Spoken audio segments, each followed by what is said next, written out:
Social media comment sections are flooded with one question: is this AI? We live in a culture where almost 90% of online content could be AI generated by next year. Apparently, we're just in the beginning stages of AI slop. There's this video going viral in China of Kobe Bryant reacting to Sora 2 videos of himself doing crazy things.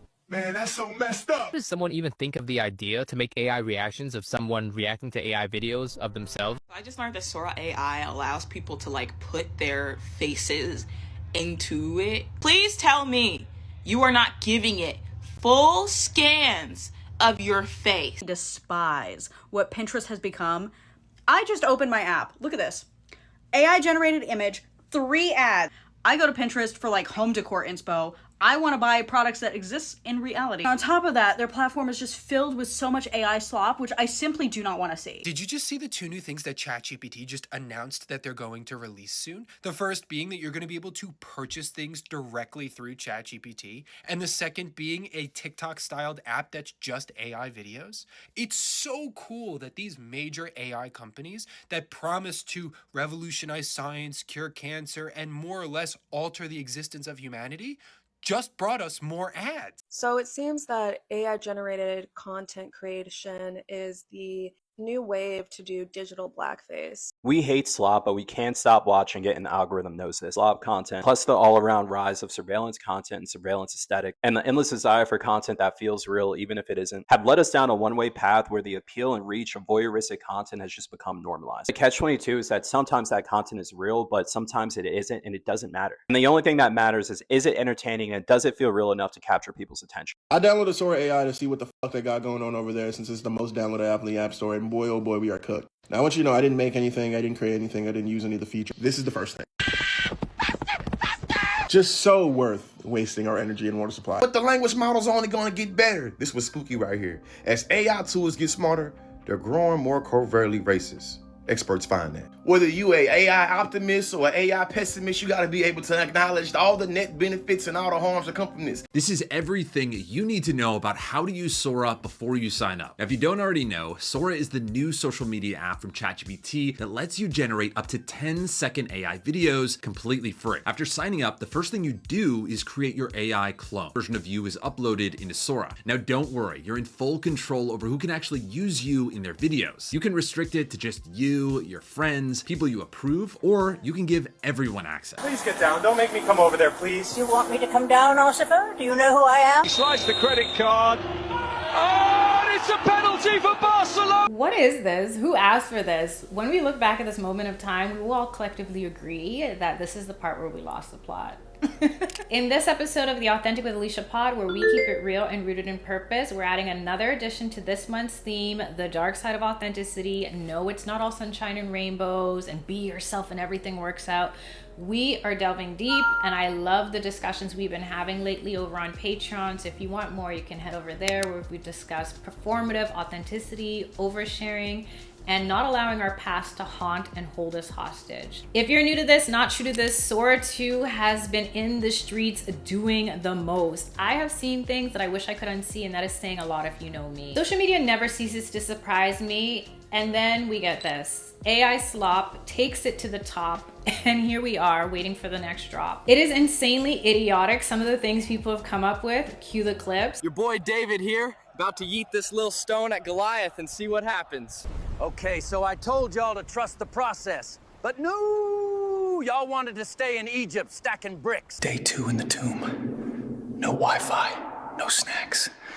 Just kind of waiting for God to respawn me. Every time I see things like this, I catch myself like, why? This is deeply disturbing and entertaining at the same time. It is so funny that we're living in this technological age, and this is what we're deciding to promote and post on our pages. We go back to 2000 and we think about the things that we said, did, and felt that don't really fly nowadays. I can only imagine what's gonna happen in 25 years about this exact moment. If you swiped and scrolled and caught yourself watching a Sora video or 2 or many, no judgment here, you've probably been mesmerized at how well it's able to mimic and even master human mannerisms. Let's use AI influencers as an easy example. These Instagram famous girls who have over 1 million followers aren't even real. AI generated influencers are now taking over Instagram. 2.4 million followers on Instagram. She does brand deals, activism ads. This girl, Mia, threw me for a loop. Look at her feed. First of all, she's stunning. Concerts, NBA games, she's living a dream life. I had to come back home because my time travel device keeps glitching. It was my last shift of the week, so unwind with me. I can't believe this is finally happening. My own salon, y'all. And so this is where the shampoo bowls are gonna go. Hey guys, so I wanted to share my thoughts on the latest trends I've been seeing around New York. The flavors just explode in your mouth. You have to try this. Hey guys, you must be wondering, what the hell are you? Well, hopefully I'll be the new AI influencer. Not only do they look human, they move human, and sometimes they even have the clock it, just like our faves do.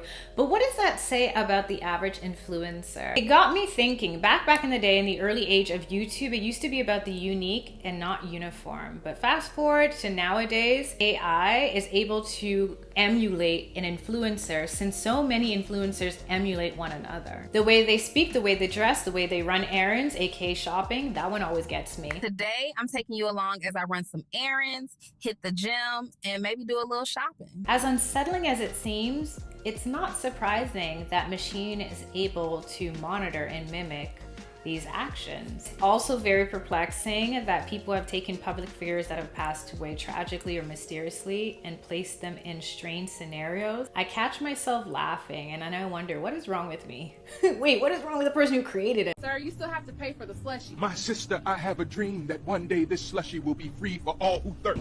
Your chicken's looking nice, pal. Hey, woo! Yo, he stole my chicken! Got a crispy treasure, can't slow me down. Who came up with this? Who sat down in front of their screen and put in the prompt to come up with this video and then edited it? I'm still stunned that the word prompt is no longer an adjective, it's now a verb.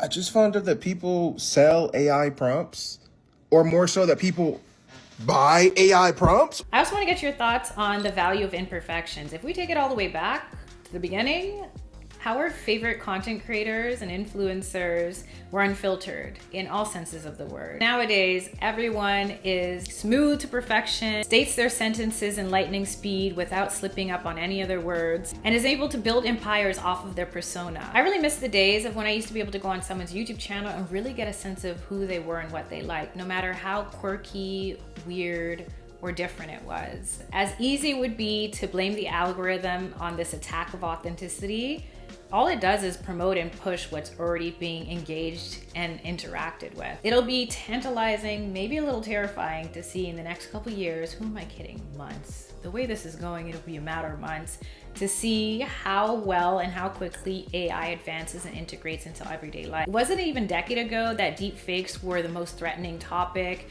And nowadays, they're just all over your For You page. AI is no longer just stealing jobs, it's snatching social media pages too. There's a growing number of people who are opting out of using AI for the sake of the planet. And that can come at a steep cost, right? You're not learning the skills, so you're risking future employability. You could be having productivity gains in your own life. And then it's the same offloading of systemic responsibility onto the individual. It's the don't use your plastic straw and please carry your paper bag to work. It's not reasonable to make people choose between employability and clean air, because it's not a personal consumption issue. It's a structural design failure. I have a new word to add to your dystopian lexicon.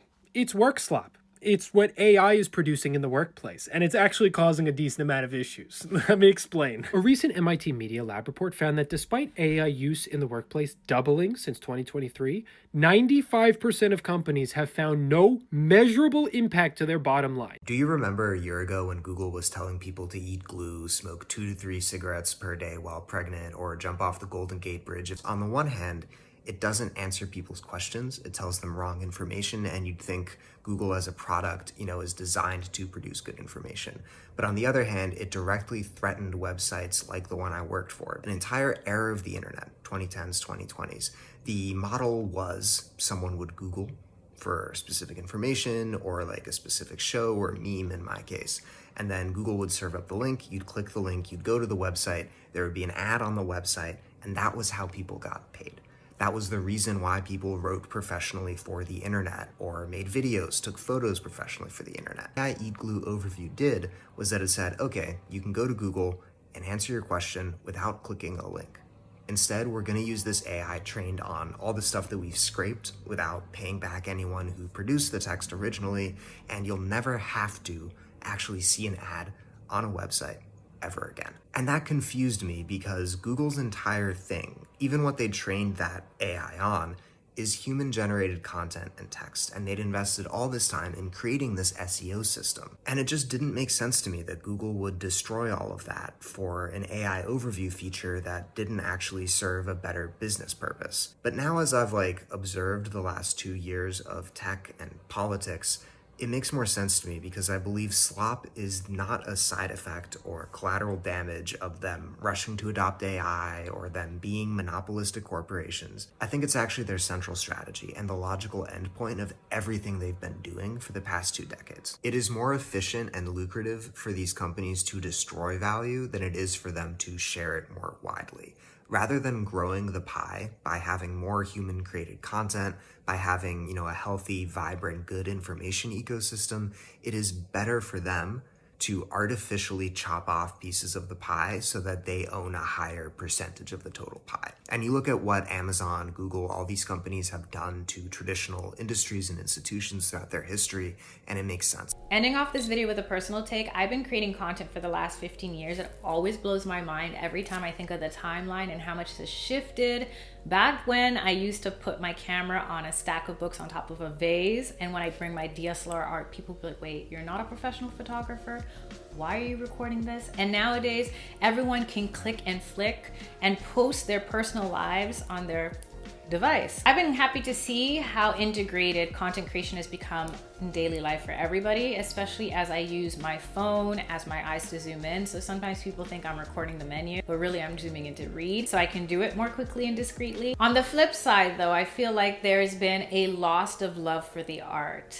When there are YouTube channels that are coming up every single day that are clearly AI created and backed, and people are just doing it for the money and not for the meaning. People keep following and engaging with these AI creators, and I need y'all to know that they are setting it up to replace actual content creators. The same way you go into a CVS or a Walgreens or any other kind of establishment that used to require humans to operate, but now all of them got some kind of self-help kiosk with one person maybe helping if you get some issues. It's the same way that they are watching y'all engage with these fake people, understanding that in a market where people get paid thousands of dollars to create content on behalf of brands, they won't have to do that for AI creators. From babies trapped in space to cats with ginormous muscles, a wave of bizarre AI-generated videos are some of the most popular on YouTube right now. Nearly 1 in 10 of the fastest growing YouTube channels globally are only publishing AI content, according to The Guardian. And this AI slop is hooking people in, with the channels racking up millions of subscribers. YouTube is trying to stop the deluge of AI content making its way onto the platform with AI policies that block advertising revenue for channels that post inauthentic content. But it's not just YouTube facing this problem. Instagram, TikTok, Spotify, and Pinterest are becoming dumping grounds for AI slop, and experts in this space warn that as AI floods the zone, it could drive away real people. Now, I might be old-fashioned in saying this, but I don't think machine will ever replicate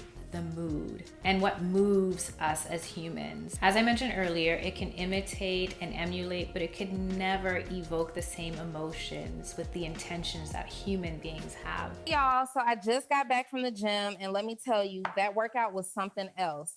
But now it's taco time. I did my thing with these. Everything produced, at least through a prompt, has to come from a person and their thought and their being.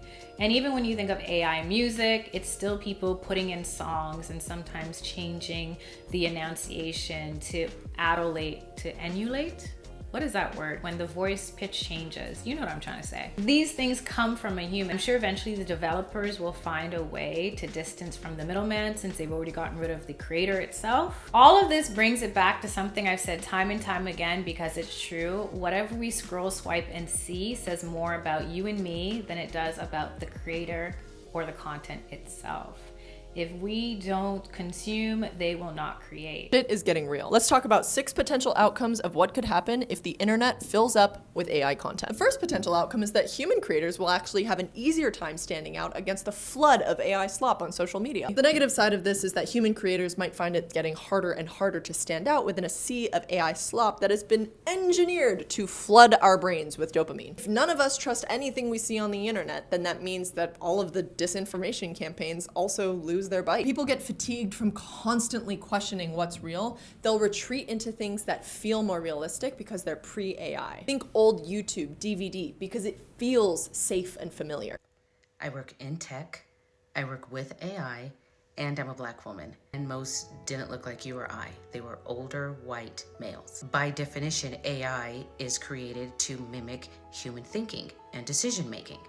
For AI to even reach its true potential, it needs input from a diversity of people with different backgrounds. It means we can use AI to be a vehicle for diversity. So what's the deal with these new AI generated videos and Black people, specifically Black women? That's what I'm gonna be talking about. I feel like I haven't made a race theory type video in a minute, so go ahead, grab you a seat. We about to have a lecture, you know how we get down. AI is redefining, actually no, I'm gonna use a different word, repurifying the term minstrelsy, and I'm gonna explain why I made that distinction. I feel like the term minstrelsy has already been redefined and stretched to fit contemporary phenomenons, but what I'm arguing is AI returns the term back to a core aspect of its original definition, hence the term repurification. You look up the definition, you'll see something like this: song and dance comic routines based on stereotype depictions of African Americans. But today, I've seen people use the term minstrelsy to describe new phenomenons like Black conservative influencers or Black reality TV shows like Baddies. Notice in those instances, the face that's perpetuating that Black stereotype is a Black person. Yes, I know that they're being exploited by white production teams, but the face, there's still a crucial Black actor in there. So my question then becomes, what price does AI pay to perpetuate the same stereotype? AI generated videos don't need a Black puppet because they'll just generate one. The numbers don't lie when it comes to AI slop, but I don't know if we're gonna say the same in the next couple years. Who am I kidding? A matter of months at this rate. But I'd love to hear your thoughts. Thanks as always for making it to the end of another one. If you want more, you can head over to Patreon, where I share 4 audio podcasts and 1 video essay like this every single month. You can also subscribe to this channel for Toronto content, vlogs, Life Legally Blind. I do it all. And until next time, stay safe, stay sane, stay blessed. Love and later.